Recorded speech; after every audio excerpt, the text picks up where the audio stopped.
Hello students, welcome to my channel biology made easy 9 to 12। आज date हो गया 17 फरवरी और 26 अप्रैल से आप लोगों का बोर्ड एग्जाम संभावित है, जैसा कि सीबीएसई ने नोटिस जारी किया है। तो हो सकता है एक आध दिन में आपको टाइम टेबल मिल जाए। तो आपके पास कुल मिलाकर के 60 डेज यानी 2 मंथ्स बचा है बोर्ड एग्जाम के प्रिपरेशन के लिए।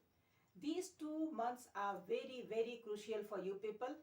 अगर आप अच्छी तरह से तैयारी करना चाहते हो, अगर आप चाहते हो कि you should score more than 90%, तो इसके लिए एक स्ट्रैटेजी बनाना होगा। अब कुछ बच्चों का सिलेबस खत्म होकर के वो रिवीजन में होंगे, कुछ बच्चे ऐसा भी हो सकता है कि उन्होंने पार्शियली किया हो और कुछ चैप्टर्स अनटच्ड होंगे। तो कई तरह के स्टूडेंट्स से ऐसा भी हो सकता है कि किसी स्टूडेंट्स ने अभी पढ़ाई अपनी एग्जामिनेशन पॉइंट ऑफ व्यू से शुरू ही नहीं किया है। तो ये जो 2 महीने हैं, इसको आप प्रॉपरली यूटिलाइज करो। कैसे यूटिलाइज करना है, what should be the planning strategy, वो मैं आपको बताने जा रही हूँ।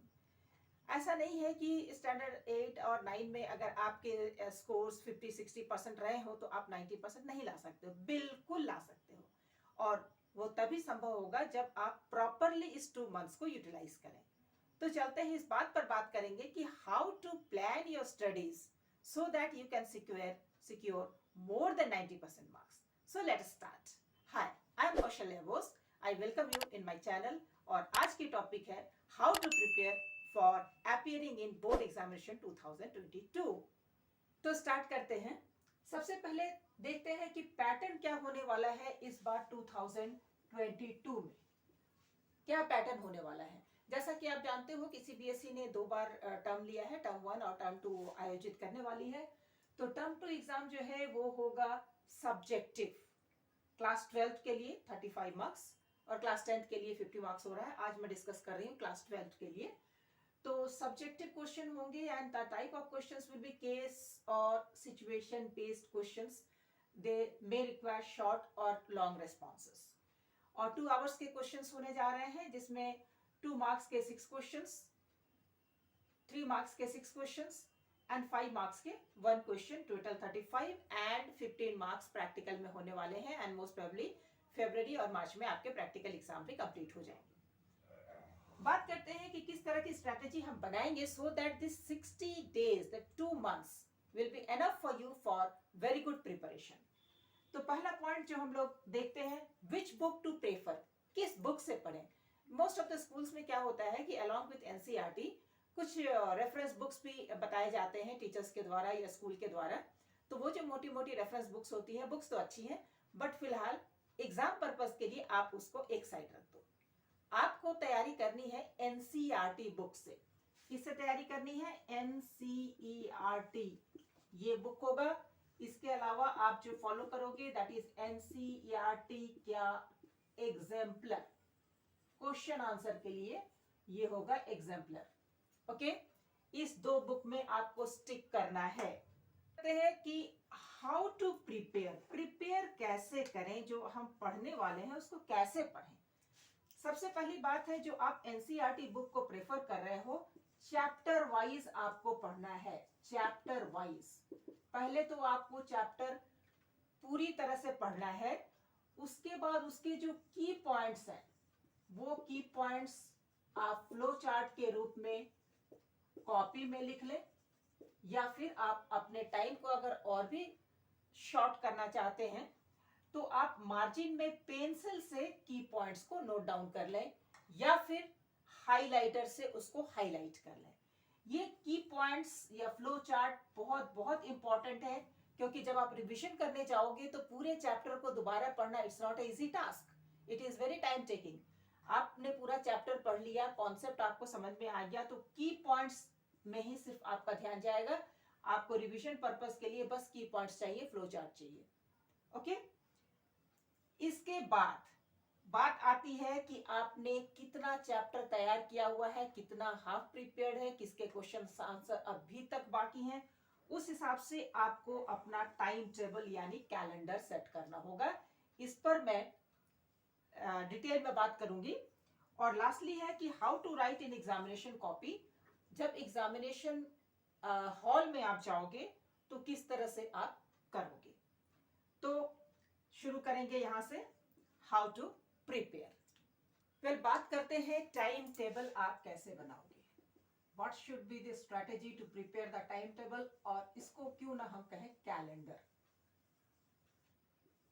अगर हम 20th फरवरी से भी इसको डिसाइड करें तो 20th फरवरी से लेकर के 22 अप्रैल आपको टोटल 60 डेज मिल रहे हैं। 60 days, only 16 days, don't forget. 60 days आप तैयार करोगे। 26 अप्रैल से मोस्ट प्रोबेबली आपका एग्जाम शुरू होने वाला है, तो ये 4 डेज जो बचता है वो जो भी पेपर 26 का होगा उसके रिवीजन के लिए हम छोड़ देते हैं, तो ये 60 डेज का कैलेंडर बनता है। 60 डेज मीन्स कंप्लीट 2 मंथ्स। तो कंप्लीट 2 मंथ्स में आपको मिल रहा है 8 वीक्स। अब दो काम कर सकते हो, या तो आप चार्ट पेपर पर एक कैलेंडर तैयार करो डे एंड डेट वाइज, और दूसरा क्या है कि घर का ही कोई कैलेंडर ले लो और उसमें जो डेट के जो ब्लॉक्स हैं, जैसे 20th फरवरी, 21st फरवरी, 22nd फरवरी, इसको आप यूटिलाइज करो अपने राइटिंग पर्पस के लिए। तो मैं एक बनाती हूं वीक वाइज, इसको जरा आप ध्यान दोगे। वेल, अब तक आपके प्रैक्टिकल कॉपी का जो भी राइटिंग वर्क करना है, प्रोजेक्ट का करना है, उसको कंप्लीट कर लो। चलो टाइम टेबल बनाते हैं। 21 फरवरी जो कि मंडे है, तो Monday, Tuesday, Wednesday, Thursday, Friday, Saturday, Sunday भी आपको रखना है बिकॉज आपको लिमिटेड टाइम में पूरे सिलेबस को कवर करना है। तो आपको टोटल 8 वीक्स मिल रहा है। इस 8 वीक में आपको कैसे स्ट्रैटेजी बनानी है। अगर आपने बिल्कुल भी पढ़ाई नहीं की है तब तो आपको all chapters, all subjects deal करने हैं। ऑल सब्जेक्ट्स, चाहे आप क्लास 10th में हो या क्लास 12th में हो, टोटल 5 सब्जेक्ट्स आपके होंगे। प्लस हो सकता है कि आपने एक एडिशनल भी लिया हुआ है, ऑप्शनल लिया हुआ है। तो टोटल मेन जो कोर्स सब्जेक्ट्स होंगे वो 5 है, जिसमें एक तो लैंग्वेज होगा इंग्लिश, इसके अलावा जो आपका कॉम्बिनेशन होगा either physics, chemistry, biology and maths also, या फिर फिजिक्स, केमिस्ट्री, बायोलॉजी और मैथ्स। और इसके अलावा आपने 6 पेपर में हो सकता है इंफॉर्मेशन टेक्नोलॉजी लिया हो, आईपी लिया हो, या फाइन आर्ट्स लिया हो, फिजिकल एजुकेशन लिया हो। तो बेसिकली हम लोग फोकस करेंगे course subjects, that is physics, chemistry, bio and maths. ठीक है, 4 सब्जेक्ट्स आप लेकर के चलोगे and you have to provide 2 hours पर टॉपिक। 2 आवर्स पर टॉपिक अगर आपकी तैयारी बिल्कुल भी नहीं है तो। चलो इस बात को मानकर चलते हैं, बायोलॉजी का मैं बता रही हूं आपको, दूसरे सब्जेक्ट्स को भी उसी तरह से आप अरेंज करोगे कि आपका कुछ भी तैयार नहीं है। तो यहाँ मैंने जो टाइम टेबल बनाया हुआ है आपके लिए, उसको आप फॉलो करो। यहाँ पर आपके लिए जो चैप्टर है, चैप्टर 8, चैप्टर 10, 11, 12, 13 एंड 15, ये चैप्टर है। चैप्टर 8, 10, 11, 12। तो आपका टाइम टेबल बनाने के लिए मदद करती हूँ मैं, बायोलॉजी की बात कर रही हूँ, आप उसी तरह से फिजिक्स, केमिस्ट्री या मैथ्स उसकी भी तैयारी करोगे। तो आपके बायोलॉजी में टोटल 6 चैप्टर्स हैं। These chapters our chapter 8, 10, 11, 12, 13 and 15। तो यहाँ पे आप इस तरह से स्ट्रेटेजी बनाओ, अगर आपने पढ़ाई नहीं की हुई है तो जाहिर है कि चैप्टर 8 कंप्लीट करने में आपको बहुत ज्यादा समय लगेगा। तो फर्स्ट डे आप उस चैप्टर को पूरी तरह से पढ़ोगे, उसके मेन पॉइंट्स को हाईलाइट करोगे या नोट डाउन करोगे। दूसरे दिन और तीसरे दिन आप उस पर क्वेश्चन आंसर्स लर्न करोगे using the NCERT exemplar also along with NCERT back side questions. तो ये 3 डेज यानी टोटल 2 + 2 + 2 6 आवर्स आपको एक चैप्टर तैयार करने के लिए मिल रहा है। ओके, इसके बाद आप अगला चैप्टर पकड़ोगे। चैप्टर को आप शफल रिशफल कर सकते हो आपके कैलेंडर में, लेकिन जो भी आप कैलेंडर बनाओगे, ये जैसे कि एग्जांपल है, जो भी कैलेंडर बनाओगे उसमें आपको स्टिक करना है। आपको कोई भी दिन स्किप नहीं करना है if you want to secure more than 90% marks. तो यहाँ पे चैप्टर 10 आपने पकड़ा, सेम स्ट्रेटेजी फॉलो करते हुए 6 आवर्स टोटल डे वाइज, इसको आपने कंप्लीट किया। अब ये कंप्लीट करते करते हो सकता है चैप्टर 8 के पॉइंट्स आप भूल रहे हो, since you are doing it first time. तो यहाँ आप चैप्टर 8 का हाइलाइट्स के लिए टाइम रखोगे। Highlights, just highlights, no need of going through, just 15 minutes more than enough. उसी तरह से इसके बाद आपने अगला चैप्टर पकड़ा, चैप्टर 11। कहीं चैप्टर 10 पूरी तरह से दिमाग से ना निकल जाए, तो यहाँ पर चैप्टर 10 के लिए थोड़ी गुंजाइश रखो, 15 minutes 20 minutes, just to see the highlights. इसके बाद चैप्टर 12 आप पकड़ रहे हो, चैप्टर 12 खत्म करते करते चैप्टर 11 को आप हाइलाइट्स देख लो। कमिंग टू थर्ड वीक में चैप्टर 13 आप पकड़ रहे हो। लास्ट डे में आप चैप्टर 12 के हाइलाइट्स को कंप्लीट करो। फिर चैप्टर 15 3 डेज कंसेक्यूटिव, यानी टोटल 6 आवर्स, एक बार चैप्टर 13 को फिर से देख लो। अब वापस आ जाते हैं, तब तक चैप्टर 8 जो है आप बहुत पीछे छोड़ चुके हो सकता है भूल गए हो। अब इसमें एटलीस्ट 1 आवर दो रिवीजन ऑफ क्वेश्चंस, लेकिन अब 2 चैप्टर एट ए टाइम करो, चैप्टर 8 एंड चैप्टर 10 जो आप पीछे छोड़ आए हो, because revision is very essential.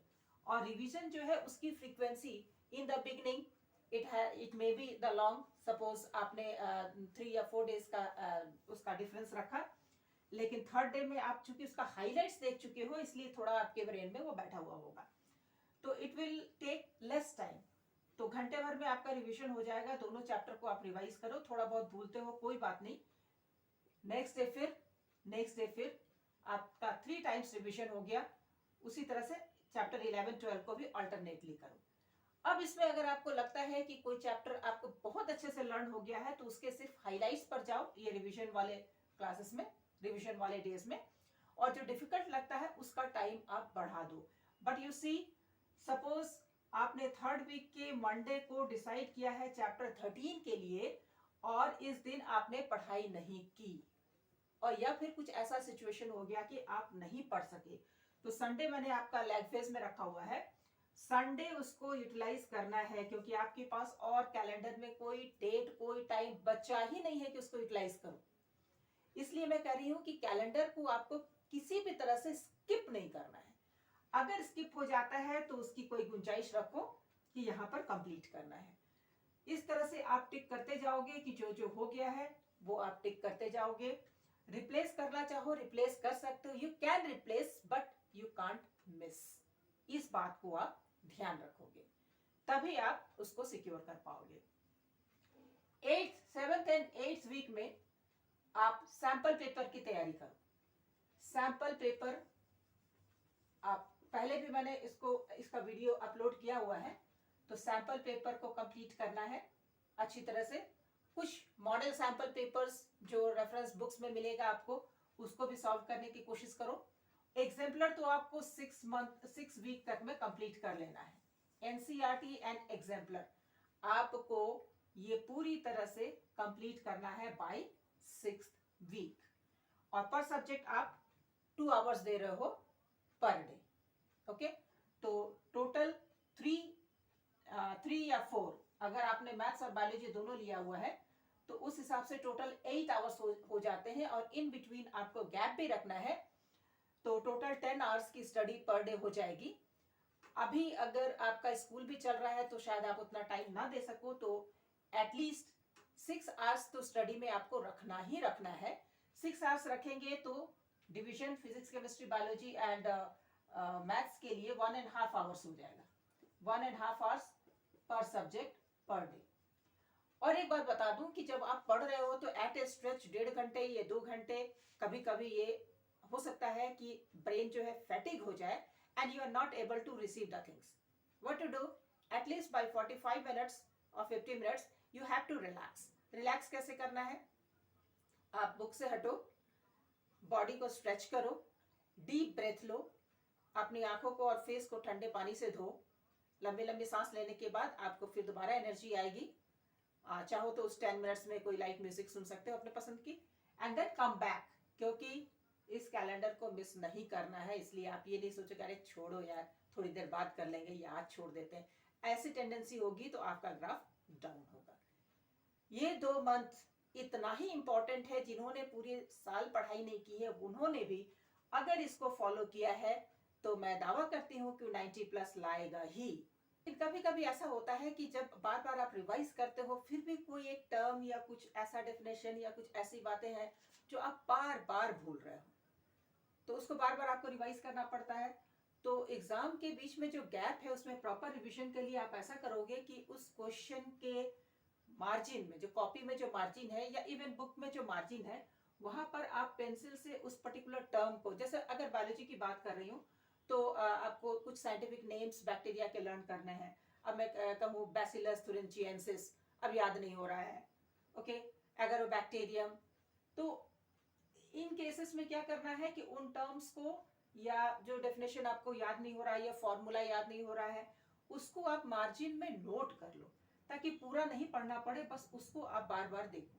जब भी आप रिवाइज करोगे, जब बुक खोलोगे तो पहले तो उस पर नजर जाएगी, उसके बाद रिवाइज करते समय वो टर्म या वो पर्टिकुलर नेम आ जाएगा, उसके बाद बंद करते समय भी एक बार देख लोगे, तो हर रिविजन में वो पर्टिकुलर टर्म जो आप बार बार भूल रहे हो आप एटलीस्ट थ्राइस उस पर नजर डालोगे। तो ये इंपॉर्टेंट है, कुछ भी स्किप नहीं करना है, all chapters are equally important. अब फोर्थ पॉइंट की बात आती है कि अब तैयारी तो हो गई, अब एग्जाम की कॉपी में आप कैसे लिखोगे so that you can secure maximum. Usually क्या होता है कि बच्चे पढ़ाई तो करते हैं, सबने मेहनत की हुई होती है एग्जाम में जाने से पहले, लेकिन कुछ को बहुत अच्छे मार्क्स मिलते हैं और कुछ फिर लैग बिहाइंड हो जाते हैं। कुछ तो वजह होगी, मेहनत तो सभी ने किया है, तो मेहनत तो किया है लेकिन उसको प्रॉपरली अगर आप कॉपी में रिप्रोड्यूस नहीं करते हो फिर तो मार्क्स नहीं मिल सकते। तो सबसे पहले आपको देखना यह है कि जब एग्जामिनेशन हॉल में आपको क्वेश्चन मिलता है तो at first you read the question in very speedy manner, फटाफट फटाफट सारे क्वेश्चन सरसरी निगाह से आप, पहला जो रीडिंग होता है वो स्पीड में होता है। Usually most of the students do that. हम लोग भी जब स्टूडेंट्स थे तो बहुत तेजी से पढ़ते थे कि अरे पता नहीं क्या क्या आया है। इसके बाद जब एक बार आप कंप्लीट पढ़ लेते हो, वैसे भी बोर्ड आपको 10 to 15 मिनट्स क्वेश्चन पढ़ने के लिए देती है, एक्स्ट्रा टाइम देती है, तो उसको पढ़ लेने के बाद आप स्लो रीडिंग करो, पर question you provide proper attention. अब अच्छी तरह से क्वेश्चंस को पढ़ो, हड़बड़ा करके आंसर नहीं करना है कि अरे ये तो मेरा पढ़ा हुआ आ गया, फटाफट फटाफट लिखना शुरू करें। ऐसे में अक्सर स्टूडेंट्स जो है कुछ गलतियां कर बैठते हैं, पूछा कुछ है और लिख कुछ दिया। इसलिए प्रॉपरली क्वेश्चन को पढ़ो कि पूछ क्या रहा है, व्हाट एक्चुअली बीइंग आस्क्ड। उसके बाद आप उसका आंसर करो टू द पॉइंट। अब आपने उसका एक पेज पढ़ा हुआ है, सपोज आपने 5 मार्क्स के क्वेश्चन पढ़े हुए हैं, अब वो 2 मार्क्स में आ गया, अब आप पूरे पेज में उसको मत उतार दो, नो नीड एट ऑल, क्योंकि आपको मार्क्स उतने ही मिलने हैं, 2 से ज्यादा आपको मिलने वाला नहीं है, 2 मार्क्स क्वेश्चन है वो। और board usually to the point marks वाले मार्क्स में जो टोटल पॉइंट्स कंसिडर करती है वो 4 पॉइंट्स, यानी हाफ मार्क्स पर पॉइंट। ये सीबीएसई की स्ट्रेटेजी है। मैंने सालों जो बायोलॉजी के आंसर शीट से मैंने इवेल्युएट किया है बोर्ड का, तो मुझे पता है कि किस तरह के आंसर्स एग्जामिनर्स प्रेफर करते हैं। तो पर पॉइंट हाफ मार्क्स अलॉटमेंट होता है, तो आप 4 पॉइंट से ज्यादा नहीं लिखोगे। अगर 2 मार्क्स का क्वेश्चन है, बेशक आपने उस पर 10 पॉइंट्स पढ़े हो, उस पर नहीं जाना है, केवल 4 पॉइंट्स आपको लिखना है, टू द पॉइंट लिखना है। कभी कभी डायग्राम के लिए बताया जाता है कि ड्रॉ द डायग्राम, ना भी बताया जाए, अगर उस क्वेश्चन में डायग्राम से आप बेटर एक्सप्लेन कर सकते हो तो you must draw the diagram. और जब आप डायग्राम ड्रॉ करोगे तो this will support your theoretical answer.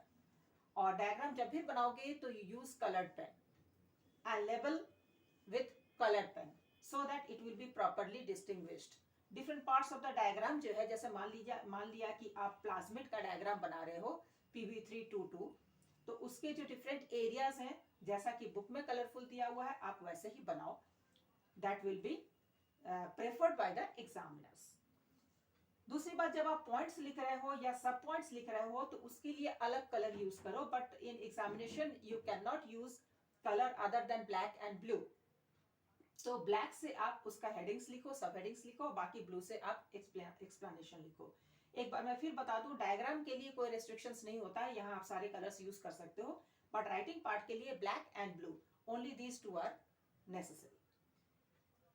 अब जब पूरा लिख लेते हो एग्जाम में तो रिविजन करना जरूरी है। अगर आप टू द पॉइंट लिखते हो तो आपके पास सफिशिएंट समय होता है उसको रिवाइज करने के लिए। आप एक बार रिवाइज कर लो। और जब भी आप स्टार्ट करोगे तो ऐसे क्वेश्चन से स्टार्ट करो जिसमें आप प्रॉपरली कॉन्फिडेंट हो। प्रॉपरली कॉन्फिडेंट हो तो ऐसे क्वेश्चन से स्टार्ट करो। और सपोज अगर कोई क्वेश्चन आपको आंसर नहीं आ रहा है, रिकॉल नहीं हो रहा है, उसको लास्ट में करो, छोड़ना नहीं है, कभी भी कॉपी ब्लैंक नहीं छोड़ना है। आप उसके बारे में जो भी आपके दिमाग में आ रहा है, सुपरफिशियल आ रहा है, तो भी उसका आंसर जरूर करो। हो सकता है कि उसमें कुछ मार्क्स एग्जामिनर आपको दे दे। तो ये स्ट्रैटेजी आपको फॉलो करने ही है, क्योंकि आपके पास बहुत लिमिटेड समय है और आपका जो एम है, जो गोल है, वो है 90% प्लस। तो इस गोल को आप अपने दिमाग में रखोगे कि इतना लाना है, और अगर कॉन्फिडेंट हो तो क्यों ना हम इसके लिए सोचे मोर देन 95%। मैं अपने स्टूडेंट्स को बताती हूँ कि अगर आपकी कैपेसिटी, आप किसी एग्जाम में 40 मार्क्स लाए हो तो अगले एग्जाम में 45 का टारगेट रखो। 45 ले आते हो तो अगले एग्जाम में 50 का टारगेट रखो। In that way you keep on increasing. तो इस तरह से ये कोई एक्स्ट्रा ऑर्डिनरी चीजें नहीं है कि आप नहीं कर सकते हो, आप बिल्कुल कर सकते हो। Thing which is required is strong determination with goal. आपका डिटर्मिनेशन स्ट्रॉन्ग होना चाहिए।